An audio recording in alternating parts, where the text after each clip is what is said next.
Oke, assalamualaikum warahmatullahi wabarakatuh. Waalaikumsalam. Alhamdulillah kita bisa berkumpul di sini di Lego Asri. Mungkin suasananya agak berbeda.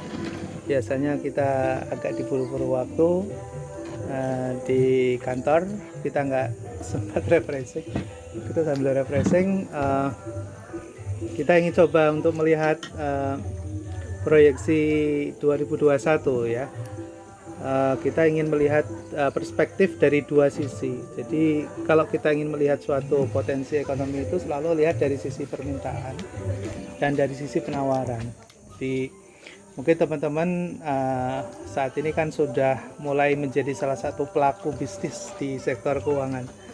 Jadi kita sudah mulai mencoba untuk agak sedikit sensitif, jeli gitu, melihat nice peluang yang kira-kira nanti akan muncul di 2021 itu dari sisi supply and demand.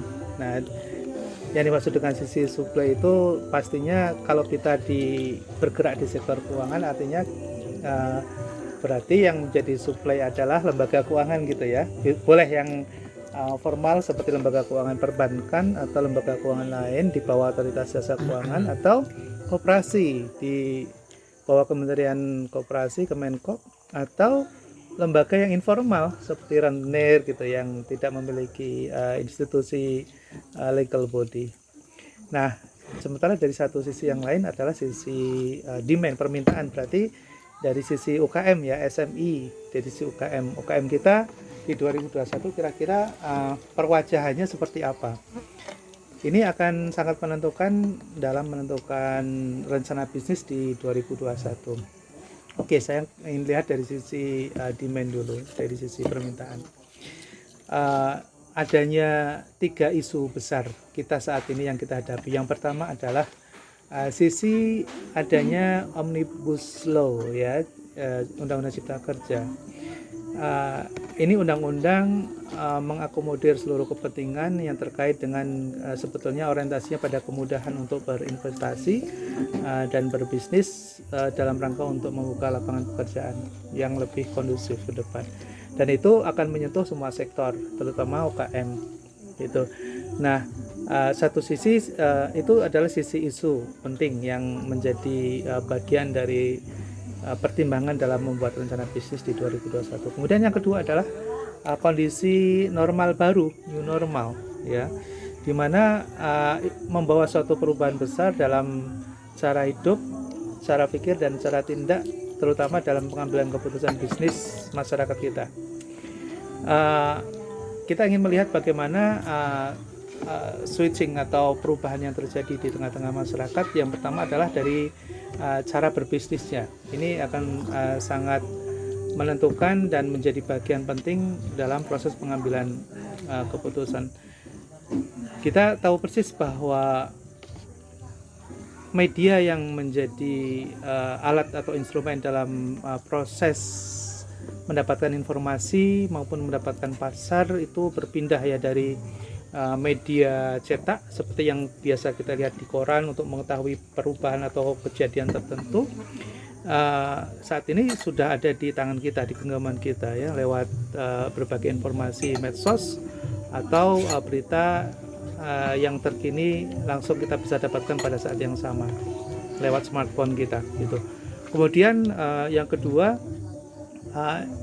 transaksi ada di dalam genggaman kita juga lewat platform gitu ya, lewat platform, dan itu juga menjadi bagian penting perubahan. Dan kemudian yang ketiga, cara bertransaksi sudah menggunakan pay later, sudah banyak menggunakan OVO atau alat-alat pembayaran yang lain di luar cara-cara konvensional lewat perbankan atau apalagi lewat cash ya, lewat cash sudah mulai berkurang. Ini juga menjadi bagian penting dalam pertimbangan. Kemudian selanjutnya adalah bahwa pasar-pasar yang dulu kita ketahui bahwa masyarakat kita bertumpu pada pasar tradisional, misalnya dalam industri pertekstilan dan pabrik. Misalnya kita tahu di Jakarta ada pasar Tanah Abang, ada Cilincing, ada Serende, ada Cilodong, ada ya pusat-pusat di Jawa Barat maupun di Jakarta sudah mulai berkurang, ya sudah mulai berkurang karena dari sisi timing juga sudah terjadwal, waktu buka tutupnya tidak seperti dulu 24 jam, sekarang nggak mungkin lagi dilakukan. Kemudian juga dari sisi mobilisasi masyarakat juga sudah berkurang karena terbatasi oleh berbagai aturan. Nah, artinya apa? Bahwa pusat-pusat pertumbuhan dan pertukaran perdagangan itu akan lari ke daerah, Jadi kalau misalnya Pekalongan menjadi pusat tekstil dan batik, maka di sini juga nanti akan bertumbuh menjadi pusat, selain pusat produksi juga pusat distribusi. Artinya apa? Bahwa terjadinya transaksi antara pembeli dan penjual itu titik-titiknya akan banyak lari ke daerah, ya ke daerah, ke Pekalongan, ke Jogja, ke Solo gitu yang menjadi pusat distribusi. Ini contoh case kecil dalam kaitannya menghubungkan antara produksi, distribusi dan pasar gitu. Nah, bagaimana distribusi terjadi? Distribusi terjadi akan menggunakan media-media, masih menggunakan media lama untuk tapi ada media baru yaitu jasa kurir, ya jasa kurir. Ini juga di daerah pasti akan bertumbuh pesat jasa kurir ini, bahkan akan sampai masuk ke daerah-daerah desa. Jadi jasa kurir itu dulu kita mau kirim barang harus ke kota dulu, sekarang di daerah kecamatan sudah ada, pasti sudah ada. Bahkan sekarang di kampung kita aja gitu, di desa aja ada jasa kurir. Nah, itu artinya bahwa distribusi barang itu akan langsung masuk ke titik pusat produksi dan akan masuk langsung ke konsumen itu. Jadi jaraknya menjadi semakin dekat. Kecepatan dan prosesnya menjadi cepat gitu. Nah, maka kita akan menemukan fenomena-fenomena baru. Ini kalau bicara case-nya adalah Pekalongan sebagai kota dagang dan kota produksi di tekstil dan batik gitu ya. Kalaupun nanti kita akan lihat di daerah lain, misalnya di Wonosobo, begitu juga akan menjadi pusat industri pertanian. Kemudian di situ juga nanti akan muncul pusat perdagangan komoditas pertanian, dan nanti pusat distribusinya langsung. Ya, sekarang aja pasar-pasar induk ya seperti di Cipinang misalnya, itu juga mulai berkurang gitu ya. Di sana juga mulai berkurang, gudang-gudang mulai kosong gitu. Ya, kenapa? Karena distribusinya itu langsung ke titik-titik pasar dari daerah gitu, tidak perlu ditumpuk dulu di gudang, tapi langsung masuk ke pasar. Nah, ini juga menjadi fenomena baru model bisnis yang ke depan akan terjadi. Nah, hal lain adalah akan mengalirnya pusat-pusat pertumbuhan baru ekonomi kreatif di daerah-daerah. Jadi masyarakat lokal yang dulu pernah melakukan aktivitas bisnis di Jakarta dan menjadi pusat dalam kegiatan transaksi perdagangan, ini juga baik dari sisi people-nya maupun dari sisi prosesnya itu balik ke daerah. Ya, jadi orangnya juga mengalir ke daerah karena kondisi pandemik COVID gitu. Di daerah dirasa lebih aman ya, lebih safety dibandingkan dengan di ibu kota. Sehingga orang akan banyak kembali ke daerah. Dan kita tahu persis ketika ada resources yang memiliki kompetensi dan memiliki jaringan cukup baik dan kembali ke daerah, maka akan membawa perubahan baru di daerah. Di daerah orang-orang ini akan meng-create ekonomi kreatif dan sekaligus akan menjadi inovator di daerahnya dalam menciptakan lapangan pekerjaan baru. Nah, ini sudah mulai kelihatan dalam waktu yang sangat cepat ini ya, dalam kondisi pandemik ini di daerah-daerah muncul pusat kuliner, ekonomi kreatif, kemudian juga di daerah juga muncul komunitas-komunitas yang sebelumnya tidak pernah ada, sekarang ada begitu, dan mereka melakukan aktivitas bisnis ya, Nah, ini juga menjadi sebuah opportunity bagi sisi demand, bahwa nanti akan memunculkan sebuah kebutuhan baru di mana akan butuh permodalan baru, kemudian juga mereka membutuhkan fasilitas dan infrastruktur baru. Nah, ini 2021 kita akan menghadapi seperti itu gitu. Nah, sisi yang lain adalah bahwa di sisi demand akan ada perubahan para pelaku bisnis yang masyarakat generasi middle itu berarti 50 tahun ke atas, itu akan tergantikan dengan sendirinya oleh bottom mid ya. Jadi dari bawah ke 50 itu akan mendominasi para pelaku bisnis. Kenapa? Karena mereka lebih adaptif, lebih cepat mengikuti perubahan, dan apalagi terkait dengan penggunaan teknologi. Nah, masyarakat 50 ke atas ini agak sedikit riskan dan retensinya tinggi untuk mau belajar merubah pola tradisi kebiasaan dalam bertransaksi maupun dalam kaitannya mengambil keputusan dan informasi. Terlambat jauh ya dengan anak-anak muda yang dia adaptif dan cepat sekali menerima informasi melalui media smartphone tadi ya. Nah, ini artinya apa? Bahwa karena pelakunya itu berubah menjadi generasi muda gitu, dan kemudian milenial itu akan ikut mendominasi dan ikut bermain di dalam proses trading, perdagangan, dan tentunya ini akan mereka ini sifat dan karakternya sudah kita bisa baca ya. Mereka instan, mereka sangat cepat sekali ngambil keputusan gitu. Risiko menjadi nomor 2 dan nomor 3, tapi opportunity menjadi nomor pertama. Dan dia sangat progresif ya, dan karakter yang lain adalah dia suka berkolaborasi ya, berbeda dengan orang lama. Orang-orang zaman dulu itu kalau ingin kaya sendirian, dia nggak mau berbagi gitu, dia ingin mendominasi dan menguasai. Itu ciri-ciri orang tua kita gitu. Nah, anak-anak muda ini tidak ya, dia tidak memikirkan dari sisi dia ingin menguasai semuanya, tapi dia mengambil dari bagian tertentu dan kemudian dia fokus, dan kemudian dia lakukan itu dengan profesional. Maka bagian-bagian lain akan dilakukan oleh orang lain. Nah, inilah disebut dengan sharing ekonomi ya, sharing ekonomi. Jadi sharing ekonomi ini akan menjadi suatu keniscayaan yang tidak bisa kita hindari, dan kalau kemudian cara berbisnis kita untuk melayani mereka masih dengan pola lama, maka nggak akan ketemu, nggak akan matching. Maka kita pun harus membuat model bagaimana memberikan pelayanan kepada anak-anak milenial ini. Ya, itulah sebuah fenomena 2021 yang akan kita hadapi. Ya, nah sekarang kita lihat dari sisi supply. Ya. Dari supply, bagaimana industri keuangan perbankan dan lembaga keuangan selain bank serta koperasi saat ini ada dan existing. Kebetulan saya agak intensif melakukan studi koperasi simpan pinjam dan industri keuangan mikro, termasuk perbankan yang memiliki unit mikro melayani masyarakat menengah ke bawah di sektor retail. Nah, ada sebuah fenomena terjadinya penurunan kinerja secara rata-rata, average mengalami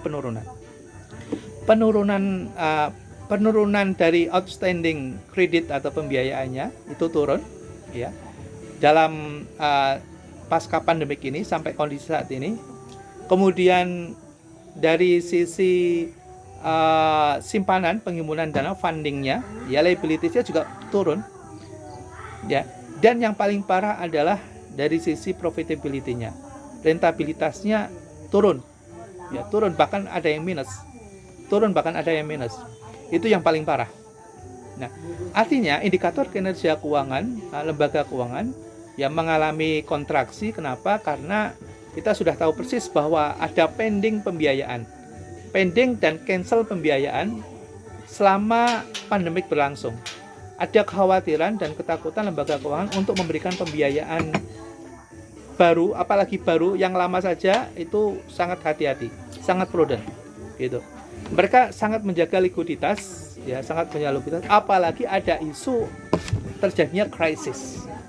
Kita sudah terjadi kontraksi selama 3 triwulan, kondisi minus pertumbuhan, itu artinya bahwa krisis sebetulnya sedang terjadi. Kenapa kita nggak terasa? Ya, kenapa nggak terasa? Karena ada beberapa faktor. Ada 3 faktor nggak terasa itu. Ya, pertama, cadangan devisa kita masih cukup lumayan bagus sekarang ini, ya, sehingga terjadinya perubahan nilai tukar mata uang kita terhadap US dollar masih bisa kita tahan ya di angka 14,5 maksimal. Itu udah bagus ya, sehingga di sektor keuangan tidak mengalami goncangan yang cukup dahsyat Ya, tapi di sektor real sekarang ini sebetulnya terjadi kontraksi yang betul-betul parah sebetulnya. Karena apa? Karena industri di sektor real ini banyak yang berhenti, stuck, apalagi di pertekstilan, dan yang padat karya itu di elektronik juga stuck gitu. Stuck, bahkan ada yang collapse, ada yang bankrupt gitu. Nah, kok ketersediaan barang dan komoditas tidak terjadi inflasi yang cukup tinggi? Kenapa? Ini jadi pertanyaan. Pada saat terjadi penurunan produksi kan harusnya stoknya berkurang sehingga harganya akan menjadi naik gitu kan. Kenapa itu nggak terjadi? Karena substitusi impor itu berjalan sangat cepat. Jadi yang tekstil kita ambruk, berhenti, kemudian itu supply dari Cina itu justru lebih besar dibandingkan dengan produksi kita. Itu kondisi yang sekarang, ya. Sehingga apa yang terjadi? Tidak ada inflasi, kerasa nggak ada inflasi. Jadi kita beli barang pun tidak terasa mahal itu. Murah, ya. padahal murah. Kenapa itu terjadi? Karena tadi, ya, ketika diproduksi sendiri dalam negeri harganya agak mahal, sehingga ketika itu tidak ada dan digantikan substitusi impor, produk impor komoditasnya terasa nggak mahal gitu, bahkan ada yang lebih murah gitu. Sehingga orang tidak bisa teriak, oh ini bisa kok beli, saya punya daya beli gitu. Terus ditunjang lagi dengan adanya pen apa pen ya? Ekonomi nasional. Pemulihan ekonomi nasional. PRD masih kan. Saya beli di Bukalapak flash drive aja USB itu ternyata dikirimnya dari Cina, Pak. Semua sekarang. Semua produk hampir saya katakan 80%. Produk nyampe ini 80% itu dari China. Apple aja sekarang made in China. Ya. Oke. Anyway kita nggak perlu memperdebatkan itu. Kita sudah paham itu, kita tahu gitu. Nah, kemudian dari sisi daya beli, kalau dalam kondisi krisis yang sebetulnya itu kan daya beli turun. Sekarang ini di covering bumpernya adalah dengan bantuan langsung tunai, BLT, PEN. Makanya koperasi ini ketika mau memberikan pembiayaan retail cuma 1 juta 2 juta, terkadang nggak perlu gitu. Kenapa? Saya nunggu 3 bulan lagi saya dapat bantuan 2,4 juta coba. Jadi artinya apa? Permintaan terhadap uang yang kemudian biasanya dilayani oleh koperasi nggak bisa gitu, karena orang udah pegang uang gitu. Ini kondisi real di lapangan. Jadi kita ini krisis tapi nggak terasa, ya nggak terasa karena kondisi itu. Tapi di 2021 ingat, PEN udah selesai. PEN udah selesai. Artinya apa? Orang nggak pegang uang satu itu catatannya pertama. Kemudian yang kedua, kondisi koperasi terutama itu untuk mengembalikan ke posisi likuiditas normal itu butuh waktu. Itu butuh waktu. Beda dengan bank yang ada interlending antar lembaga keuangan dan ada OJK serta BI yang mengcover gitu. Ya, yang mengcover dari sisi risknya. Koperasi nggak ada. Nah, artinya apa? Bahwa untuk pelayanan pembiayaan di sektor mikro kecil itu sangat membutuhkan pada saat ini 2021. Nah, hal yang menjadi catatan kita adalah tadi pertumbuhan baru melakukan switching gitu ya. Anak-anak muda pelakunya ini adalah membuat opportunity di mana anak-anak muda ini akan sulit dilayani oleh perbankan. Ya, kenapa? Karena mereka bekerja belum usia yang dipersyaratkan oleh bank, minimal 2 tahun. Padahal pelaku-pelaku yang sekarang lagi moncer itu adalah mereka rata-rata pelaku baru. Satu itu. Terus yang kedua, mereka belum punya aset. Bank akan tanya, apa jaminanmu mau pinjam ke sini gitu. Gitu. Apa pinjam mau ke sini? Punya mobil, punya rumah. Nah, kalau ditanya itu lagi-lagi akan terjadi constraint, ya, kebatasan. Maka yang bisa melayani adalah sebetulnya ya koperasi gitu, koperasi. Nah, cuma koperasi sendiri seperti yang saya sampaikan bahwa dia sisi likuiditasnya sedang terganggu. Sulit gitu. Maka ini kalau kemudian kita ambil sebagai sebuah opportunity, disitulah kita bisa masuk ke niche yang tadi ada ceruk pasar di pelaku-pelaku muda dan pelaku-pelaku UKM baru gitu.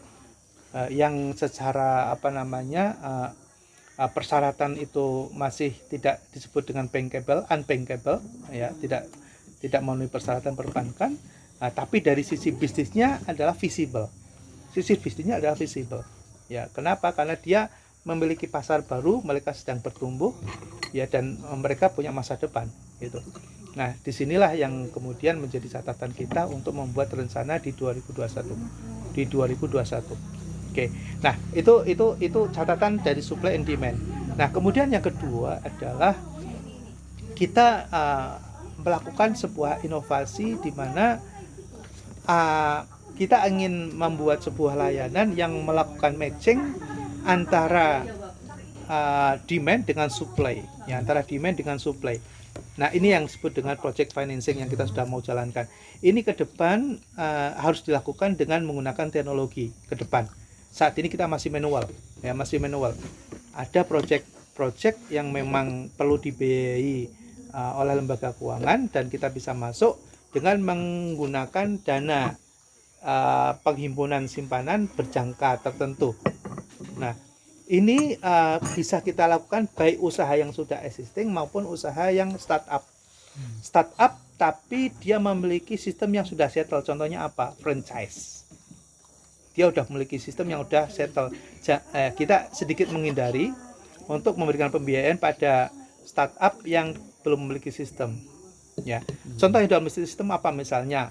Contoh misalnya katakanlah barbershop Jawa Barat, dia punya misalnya King, misalnya The King misalnya, itu di Jakarta sama di DKI dan Jabodetabek itu terkenal misalnya, dan itu kalau buka di sini buka tek gitu melaku mesti gitu. Nah, kalau begitu kita bisa biayai, gitu. Itu contoh, ya. Nah, misalnya apa? Misalnya di sisi kuliner misalnya, kita ingin buka apa misalnya yang Dunkin Donut misalnya. Dunkin Donut misalnya di Pekalongan belum ada. Kok ada yang mau masuk misalnya? Kita masih dalam kerangka portofolio pembiayaan kita, ya kita bisa lakukan. Kenapa? Karena dia udah brandingnya udah kuat. Kita biayai nggak akan berhenti, dia akan jalan terus. Gitu. Nah, itu tidak harus ini ya Pak, wilayahnya ya bebas ya. Ya. Karena kemarin itu saya pas ngantar mahasiswa, itu ada yang magang itu agak mulai besar, mulai merambah. Jadi yang seafood yang kayak yang kayak gini, itu yang non dia tidak mau franchise. Tapi dia maunya bentuknya kerjasama. Oh. Karena dia tahu kalau franchise itu dia ibaratnya kasihan. Karena sebenarnya franchise itu kadang menurut dia versinya itu kasihan. Karena apa? Dia hanya menguntungkan dari satu sisi, berarti begitu. Iya. Itu tuh mungkin bisa ini. Bisa. Udah besar tuh. Pusatnya di Batang, Pak. Bisa, dan itu bisa jangka panjang. Artinya apa? Pembiayaan kita itu akan melekat di situ terus sepanjang bisnisnya ada. Kita akan melekat. Kita ambil porsi misalnya 20% misalnya. Bisa 20%. Kita bikin appointment 5 tahun misalnya. Jadi jangka panjang gitu. Nah, kita ini susun skemanya aja mungkin. Kita Pak. susun skemanya saja. Kalau yang sudah jalan kan yang properti. Ya. Kalau yang itu kan yang sisi dari kuliner tuh Pak. Ya, kuliner itu berapa kan nanti modelnya persis kayak yang di properti atau punya skema berbeda. Ya, nah, gitu itu yang nanti kita inovasi. Nah. Kita inovasi itu. Jadi itu sangat memungkinkan sekali.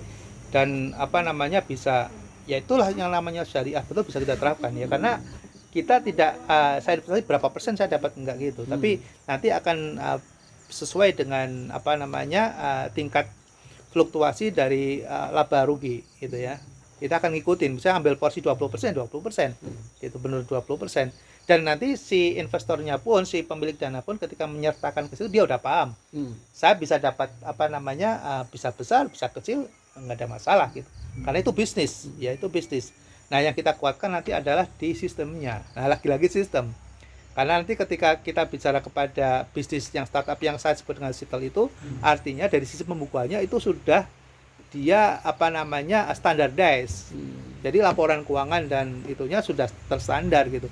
Tidak buat sendiri, kalau sendiri bisa diurus macam-macam. Kalau dia sudah pakai ini Pak, sudah pakai minimal cash register minimal pakai cash kayak model register. pos sudah Pak. Nah kalau sudah pakai pos, Sudah pakai pos sih. itu bagus lagi. Itu Nah sudah. gitu maksudnya.